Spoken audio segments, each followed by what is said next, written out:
Can I read this without my glasses? Because I hate wearing them. I wore glasses for 35 years, and then I got LASIK surgery, and I don't ever want to put them back on. You can start recording now, dear. Oh, I have. Oh, you've been recording? I have. Oh, pleasant. Oh, yes. I'm going to Outtakes. You're going to be doing a lot of good editing later, aren't edit this later. He's not going to be happy, is he? We've been married for 20 years, so it's going to take more than that. And she's Again, challenged challenge. now. Yeah. Wow. Very well, then. Jared, you know the concept behind Pussycat if I don't have to tell you what it is? Actually, I don't. Well, then I'll tell you as well. I don't. I'm kind of new to the game, man. That's okay, that's okay. I'm going to be reading the first chapter from my novel, Red is the Darkest Color, which is technically the first novel in the Pussycatnip series, but all of them are standalone, so you can read them in any order. Clarify that right off the bat. Okay. Pussycatnip was a comic book character that was created in the 1940s, and nobody's exactly sure by whom. The only name associated with Pussycatnip, I didn't tell you guys this, the only name associated with Pussycatnip is a gentleman by the name of Len Short. Len's name appeared on 3 issues of Pussycatnip, and they know that he did the art because the artist is the one who would sign that way, but they don't know if he wrote it or who else might have been involved with the book. So we know we have Len Short to thank for this, but beyond that we don't know. But Pussycatnip was voted one of the 10 strangest comic book characters in history. And as I was telling them, being a comic book geek, do they have whom? Is it beating out Kite Man? That's impressive. Kite Man was not on the list. That's Though the Captain Marvel who yelled "Split" was on the list, thank goodness. Anyway, and that's comic book stuff. If you ever want to know about it, ask me after this.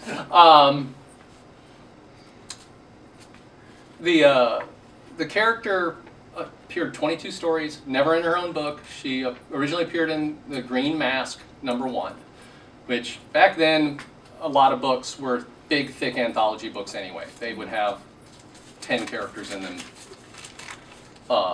each with their own stories. But Pussycat appeared in 22 stories over a course of 3 years. Never really caught on.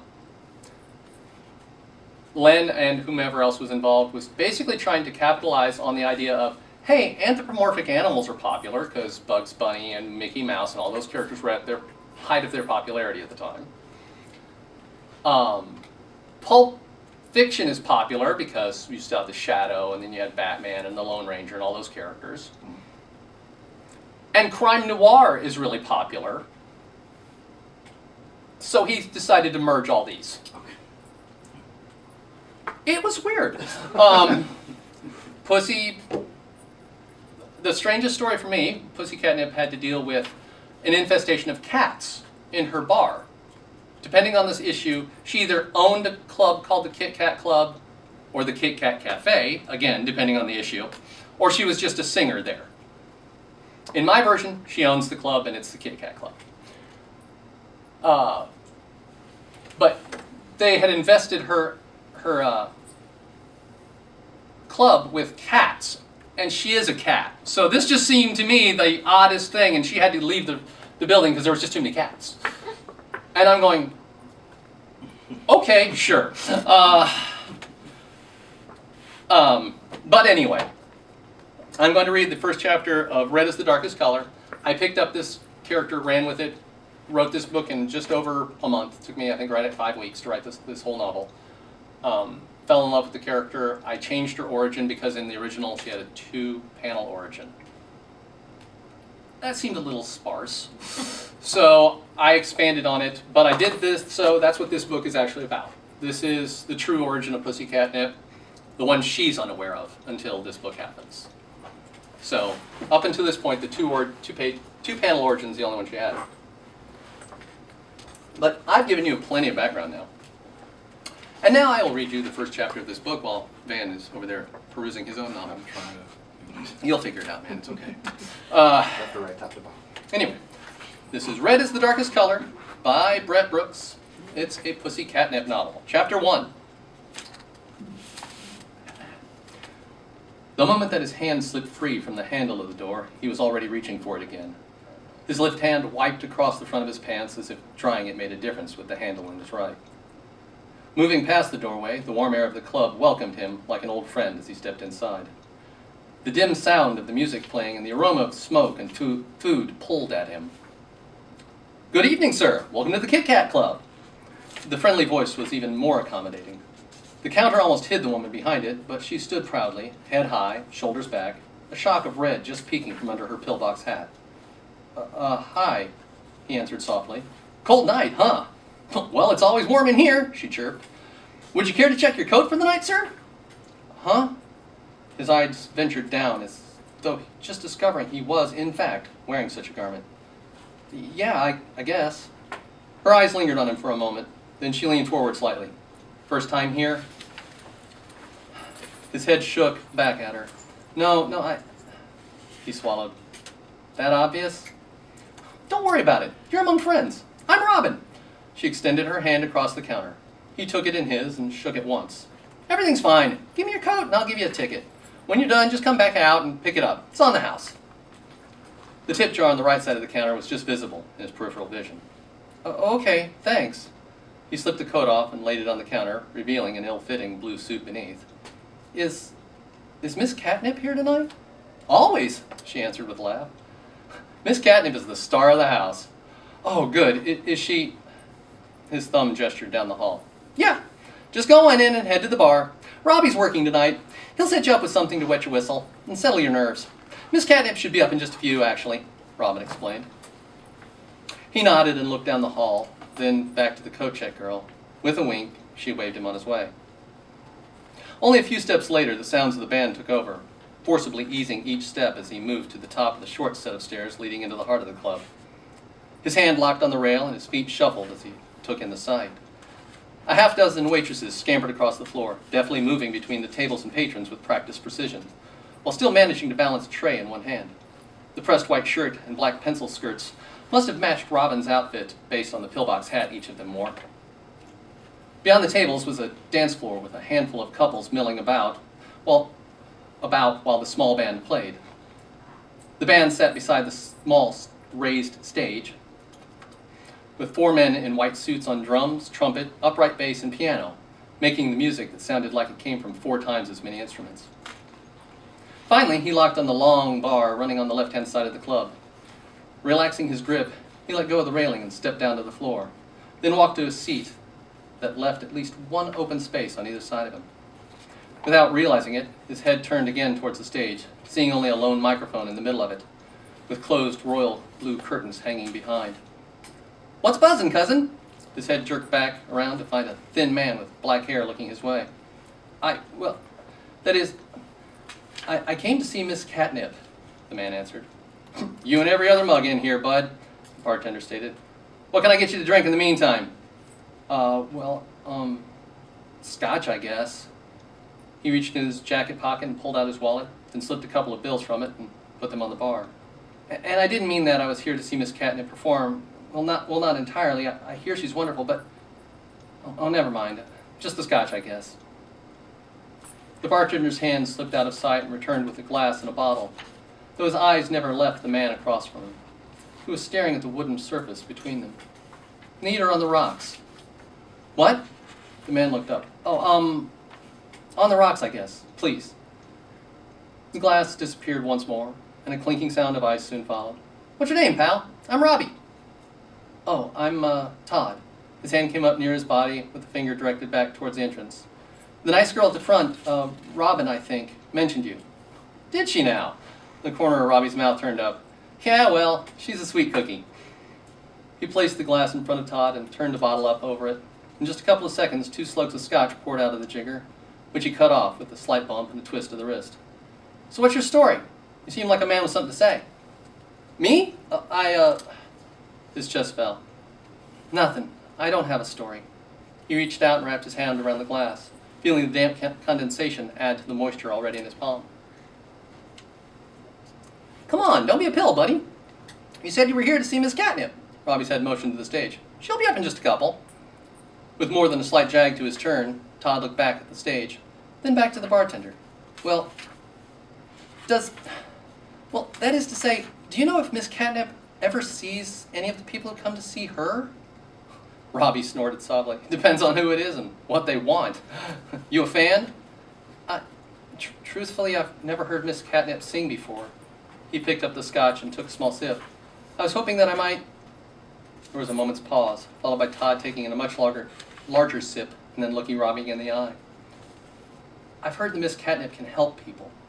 Sometimes at least. I was truly hoping that she might see me tonight. Oh, Robbie nodded. Well, you see, Miss Catnip tries to keep a low profile, you know? She's not the type who goes out and gets herself in trouble. Casually, Robbie scratched under his chin. But, just for conversation purposes, what is it you was wanting to talk to Miss Catnip about? You got law troubles? What? No, nothing like that. Todd sat straight up. The police and they haven't been an issue. In fact, they haven't been willing to talk to me much at all. Is that so? Robbie asked. Well, the cops don't like folks from Mutt-town around coming to them too much. We ain't so high up on their important list. The sound of the band coming to life cut off not only their conversation, but everybody in the place, as all eyes turned the spotlight and hit the stage.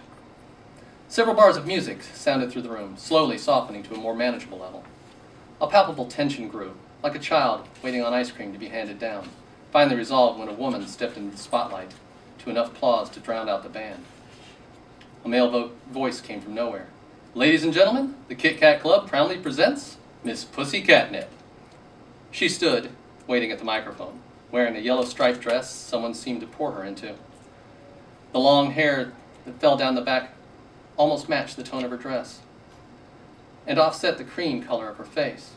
A single strand of black pearls dangled around her neck, each one large enough to be a marble in some kid's game. Slowly, her hand came up to the mic and pulled it towards her. And then her voice filled the room, deep and rich, like heaven come to earth.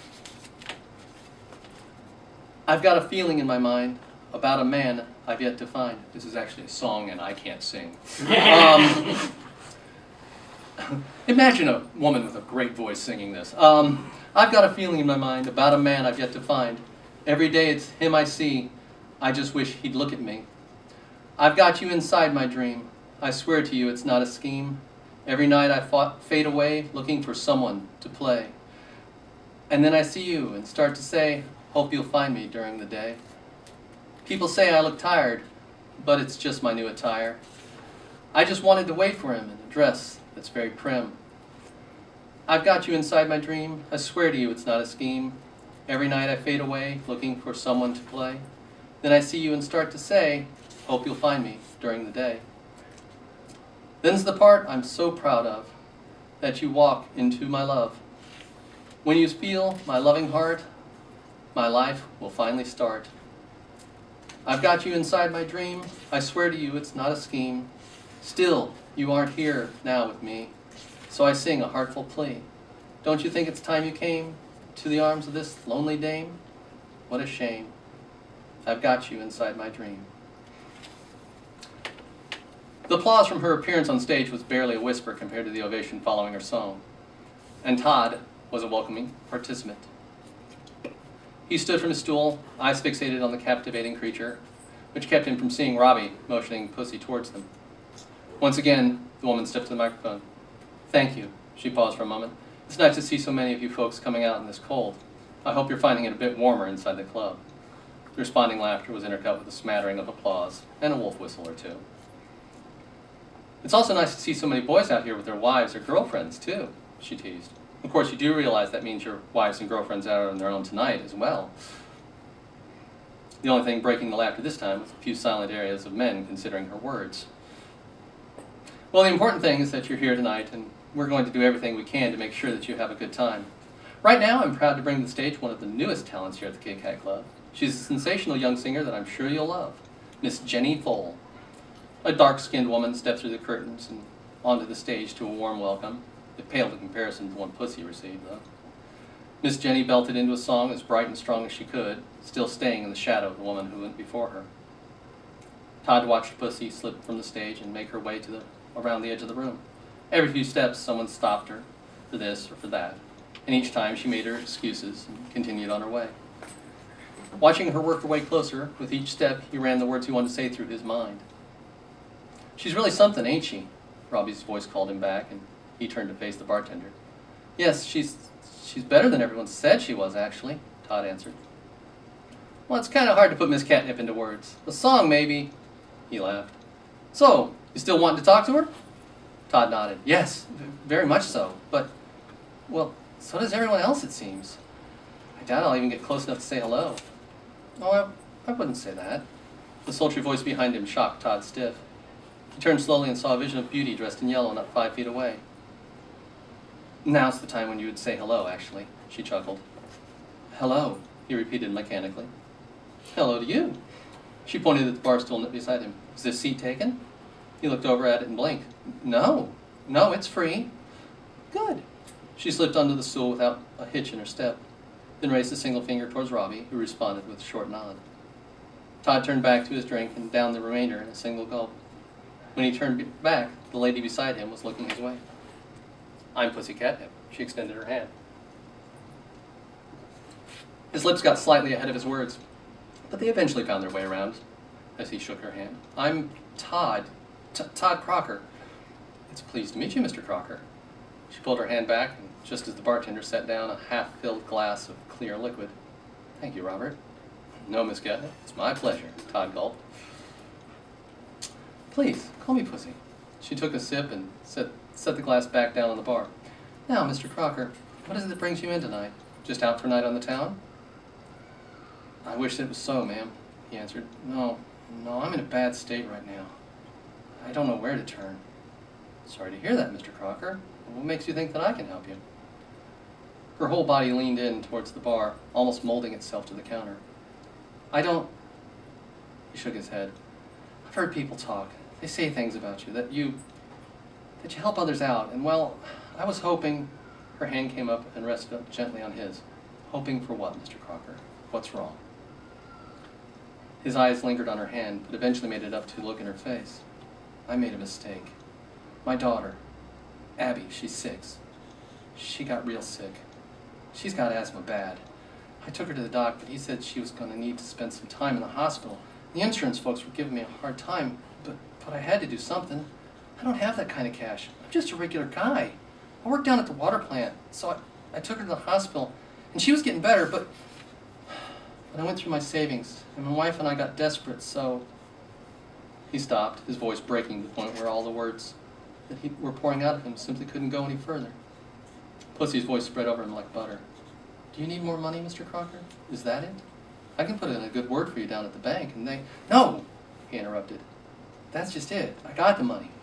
I paid the hospital, but now it's coming back to haunt me.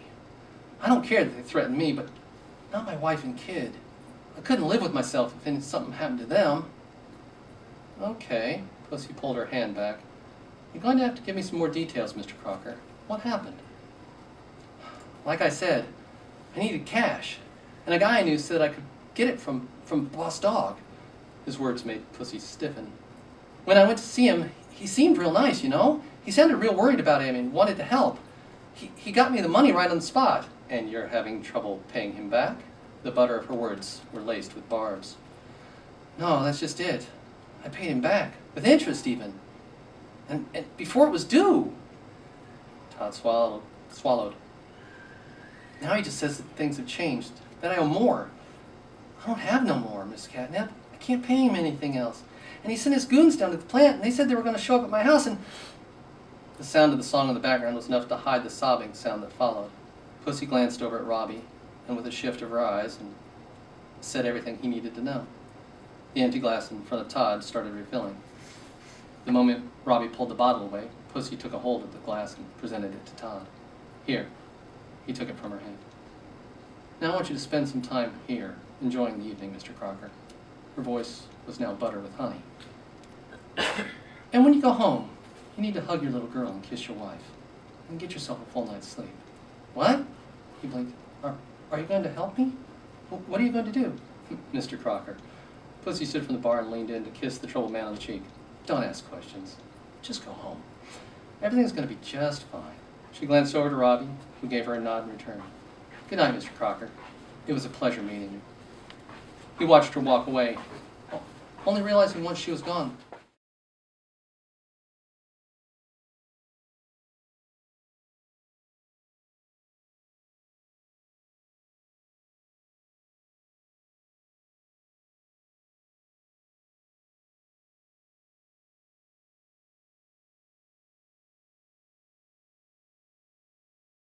At the foot of the stairs that led up to its top, Istari and I and some of our men fought our way around it to the left side, while others of our number curved around to the right.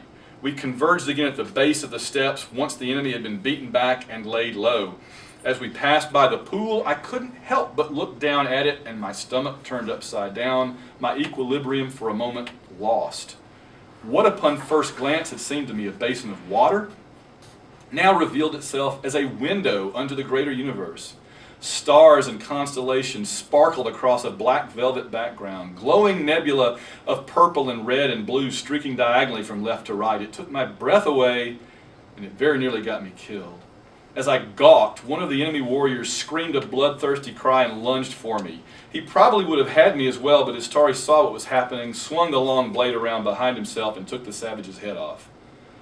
I exhaled and realized once again that I was in the alien's debt. I didn't feel any better about that now than I had before, because I still did not trust him and still suspected his motives. There comes a time after someone has repeatedly saved your life, though, that you have to give them at least a tiny break. We fought on. I will not bore you with the grim details. We battled, and no small number of our own ranks were killed or wounded. Of the enemy, though, we left none alive save the immortal himself, the one called Orandi. Istari bounded up the steps, extended his right arm, and directed the sword at him. Its gleaming tip almost touched the alien's scrawny neck. Frail Orandi was indeed, frail and small and quite ancient. Obviously, he was of the same race as Istari, the Dayanari, I believe he called his kind. But he appeared older, smaller, and very frail. He hadn't risen from the big vertical bowl of a seat he occupied, and as we drew near, I began to wonder if he even could.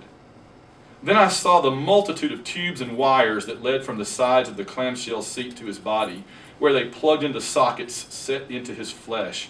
Here was one so aged in appearance that I could imagine him having lived for centuries, for millennia before. But immortal implied he'd go on living, and nothing about his appearance now suggested he'd be around for another week, much less another millennium. So, the alien croaked, ignoring the blade that hovered in the air before him. You have come, as I knew you would. If you knew we would defeat your guards, Istari hissed, why did you bother sending them against us, or recruit them at all for that matter? Orandi laughed, a painful-sounding, wheezing laugh. I still believe in the mission of our cabal, he managed, once his breathing had returned to normal. I want them to succeed, even if I won't be there with them at the end. What does that have to do with... Your ranks needed thinning, he continued.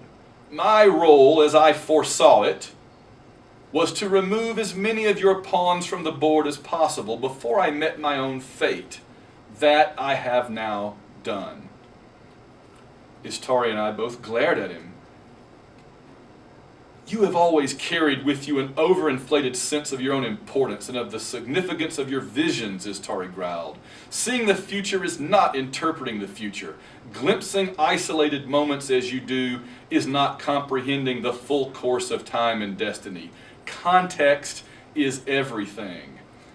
Orandi leaned forward such that the point of the sword was now actually jabbing him in the neck. A thin trickle of blood ran down from the puncture. Spare me your lectures, renegade, he said, spittle flying from his wrinkled mouth.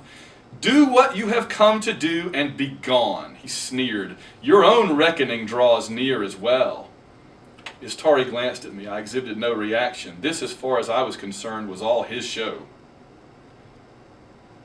What do you see of me? I did the wrong voice. What do you see of me in times to come? He asked the one whose title was Oracle. What do you care? You don't believe it. Call it academic interest. The old immortal glared back at him for several seconds, then brushed with his clawed hands at the sword blade. Then let me up from here and I will show you, he said. Istari moved the blade away but kept it ready. He backed up a step and I did as well. Orandi rose from his seat and slowly and carefully made his way down the steps until he stood before the circular pool. The tubes and wires pulled loose from him as he moved, spilling oily-looking fluids across the dais, but he ignored them. We followed him while our troops all trained their weapons on him in case he tried anything. A comet blazing bright orange was burning its way across the face of the basin as we looked down at it. The stars behind it had faded somewhat, washed out by the magnificent manifestation. "Look into the well of eternity," Orandi intoned, "and witness your fate." Was it some sort of trap? I couldn't imagine so. In a way, however, I sort of hoped it was, because if he actually could show us our own futures, and what we saw revealed there turned out to be horrifically negative, I shook my head. I didn't want to think about it. Call me an optimist, but I've always believed that seeing the future would reveal to me the best possible outcome for my life and my work. I doubted that I'm alone in thinking that. Being able to show someone a dismal, depressing future, whether true or not, would therefore be a powerful weapon in this being's hands. It could potentially undermine one's entire self-confidence and belief system. The more I thought about these things, the less I wanted to look into the well. Istari seemed to have no such compunctions. He leaned over the edge, gazing into the cosmic waters. Orandi sneered as he watched Istari looking into the well. Then he turned to me and instantly he frowned. "Who are you?" he asked, his bravado melting away. "How did you come to be here?" This puzzled me. I'd gotten the impression he had seen me and had been addressing me since we'd entered, but now it was as if he were encountering me for the first time. I started to ask what he was talking about, when his claw-like hand darted out and grasped my own. "Hey," I began. He gasped, released me, and staggered back a step. His bloodshot eyes stared back into my own. His mouth opened as if to speak, but no sound came forth save a series of short gasps. Then he stared down at the floor, mumbling something unintelligible. Istari had been staring into the well during the entirety of this exchange and caught none of it. Now he looked up, grunted, nodded to himself, and looked away for a moment. Then he turned to me. "Are you satisfied?" he asked.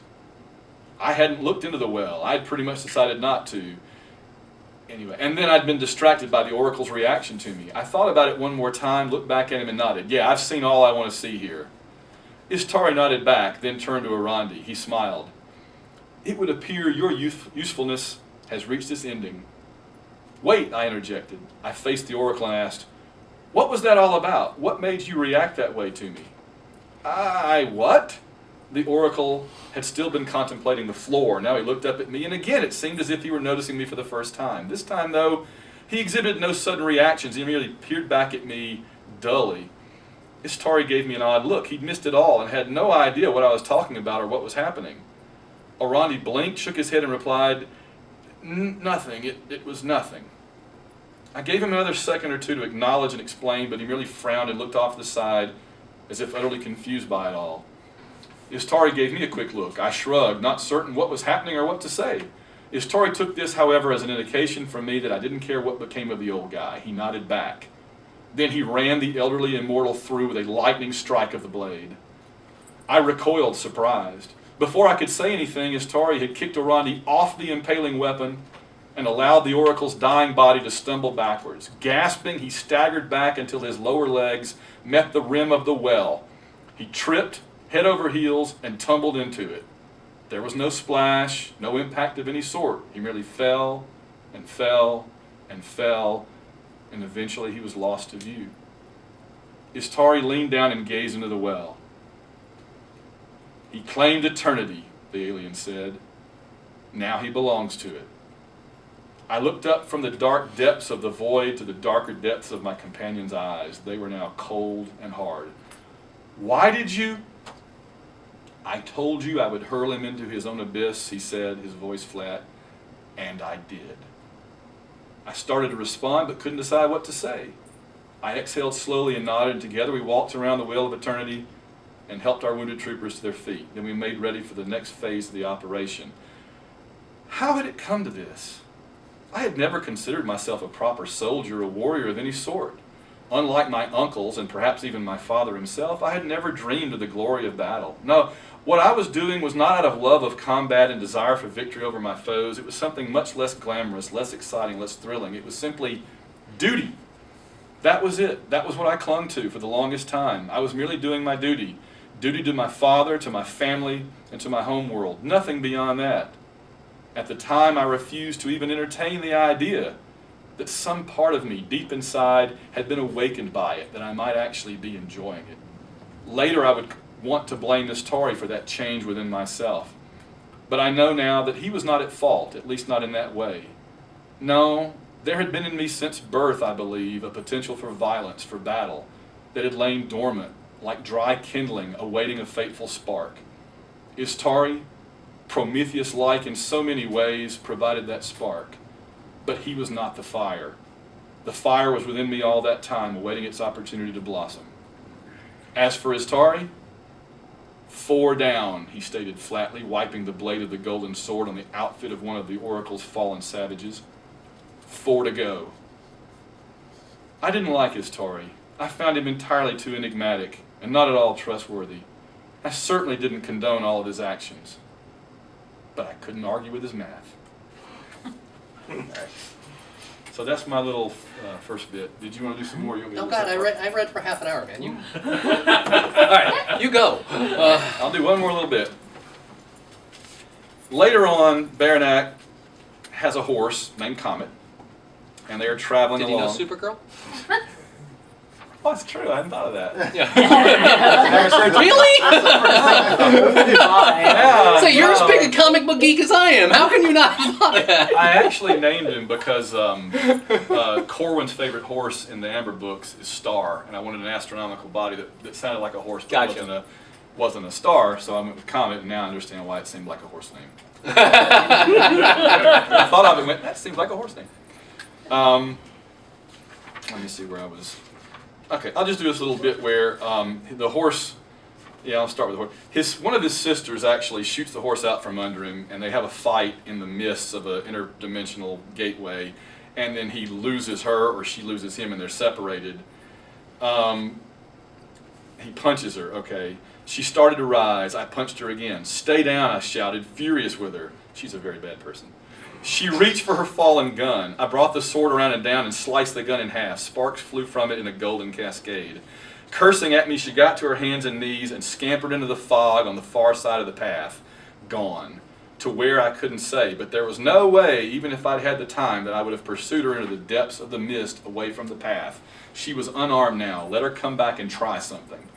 I checked to be sure my own pistol was safe in its holster. Then I got to my feet and went over to take a look at Sneak. Oh, he's on Sneak, the black horse that knows the way through the dimensional pass.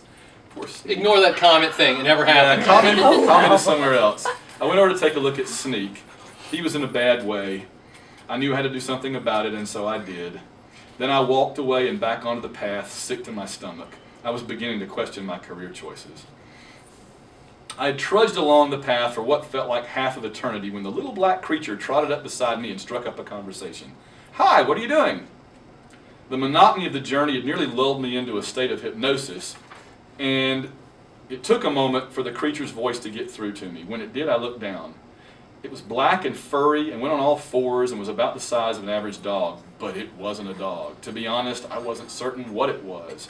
It gazed back up at me with a pleasant enough expression on its all-too-human face, and its blue eyes sparkled in the dim light. Considering several possible answers, including a couple of smart-assed ones, I settled on the truth. I'm traveling to a pocket universe, I said. Ah, the creature said. Its eyes shifted to the sword I carried ahead of me for a few seconds. Then, that's a lovely item. May I ask where you found it? I didn't find it, I replied somewhat testily. It was given to me by a friend. Oh, it said, a friend. Nice. I trudged on in silence, and the little creature kept the pace, trotting along next to me. I looked for all the world, I'm sure, like someone taking their dog out for a walk, except, of course, dogs didn't look like this, and they didn't talk. Do you think you'll be in time? It asked a few seconds later. I looked down at it again, surprised. What do you know of that? You seem in quite a hurry, it replied. I'm wondering if you think you'll be on time or late. I stared into the mist ahead of me for a moment, then shook my head. I don't know. I don't think so, but I'm going to try. Commendable, it said, most commendable. We walked on together silently for a short way. I know the answer to that question, it said suddenly. Would you like to hear it? To what question, I asked, confused. My entire focus was on moving forward, following the path, finding the entrance to the pocket universe as quickly as possible. Whether you make it or not. How could you know that, I asked, not taking the creature seriously. I have powerful friends, it squawked. I know a lot of things. Then why ask me? It chuckled. The sound was curious.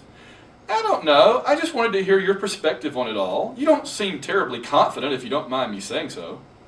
I looked down at it and frowned. Actually, I said, I think I'd make better progress without you here distracting me, if you don't mind, I added. Oh, of course, of course. Then it moved in closer. But I have to tell you, you won't succeed. There isn't enough time. Is that so, I asked, growing angry. You know that for a fact, do you? I do, it said, but that's okay. You tried. You tried very hard. No one can fault you for effort. It looked off to the side. Now it's time to lay down your burdens. Time to lay down and rest. Lay down my burdens? I held the sword up and nodded toward it. You'd like this one, for instance? You'd like that, wouldn't you? I snorted. You aren't the first being I've encountered that wanted to divest me of this weapon. Oh, I'm not interested in your sword, the little creature replied. I simply took something of a liking to you the last time we met, and I didn't want to see you needlessly killed when the wave comes through. I frowned at this and looked back down at the little being. We've never met, I said. Oh, you wound me, sir, it said. How soon they forget, and here I was considering offering you a shortcut by way of my cave. Cave? My forehead creased even deeper as I thought about what it had said. Then the light came on metaphorically. Earlier in the book, he meets a strange giant monster in a cave. Giant monster in a cave, and he barely escapes alive. No, I said, you don't mean you are... One and the same, it replied. The creature in the darkness of the cave, the one that had allowed me to ask a couple of questions and had let me depart in peace, something that had initially surprised Istari. It was only this big? If you could truly provide a shortcut, I would be very grateful, I told the little beast, not at all sure how serious to take it. It made a sort of shrugging gesture with its forward shoulders and replied, why not? It could prove diverting for a time at any rate. It moved forward. Keep going for a short distance more. My, but you do cover a lot of ground quickly with those long legs. And now, turn right. I turned. The mists and the fog and the path itself vanished from around me. I panicked at first. Was the creature leading me astray, removing any last vestiges of hope I had left? Was it planning to strand me forever in the mists between the universes? But then darkness swallowed me, and I actually felt better about things, for this darkness seemed familiar to me. It was the darkness of the cave I'd entered and exited after meeting Istari. About that much at least, the little beast had spoken the truth. Straight through and out the back, it was saying. When you come out, you'll be very close. It regarded me, its head turned partway to the side, now reminding me more strongly of an actual dog. Of course, you'll still be late, it added, and now its voice was deepening, growing smooth and resonant and much more familiar. It was the voice from our previous encounter without a doubt. But at least now you can say you came close. Ignoring these last words, I called back a thank you and ran for the far end of the cave. Good luck, I heard it say, its voice now grown very deep, harsh, and rough. Glad I didn't eat you. Me too. All right, so there's my... Very good. That's why I like Baranak so much. It's a space opera, but it's got horses and wacky little funny bits every now and then. There's not many, but that's one. So Yeah, and our books are almost exactly identical in tone and subject. So Yeah. I couldn't tell one from can't the tell other. them apart. I thought we were rolling into chapter 2. Yeah, it was almost the same thing. It just kept going right on. oh, good deal, good deal. Well, I sure appreciate everybody coming out. Indeed, thank you very, very much. So, and I don't know about you, but I have some copies of Baranak in my other books here. So I always have them. and if yes. you're not able or interested now, Brett and I will both be on Author's Alley again the rest of the weekend and in other places. So, I'll be at Author's Alley tonight at 6. but there's never any time like the present. So, And presents are wonderful things. all right, I guess we should pack up. Probably because there's going to probably be somebody coming in here right after us. Yep. All right.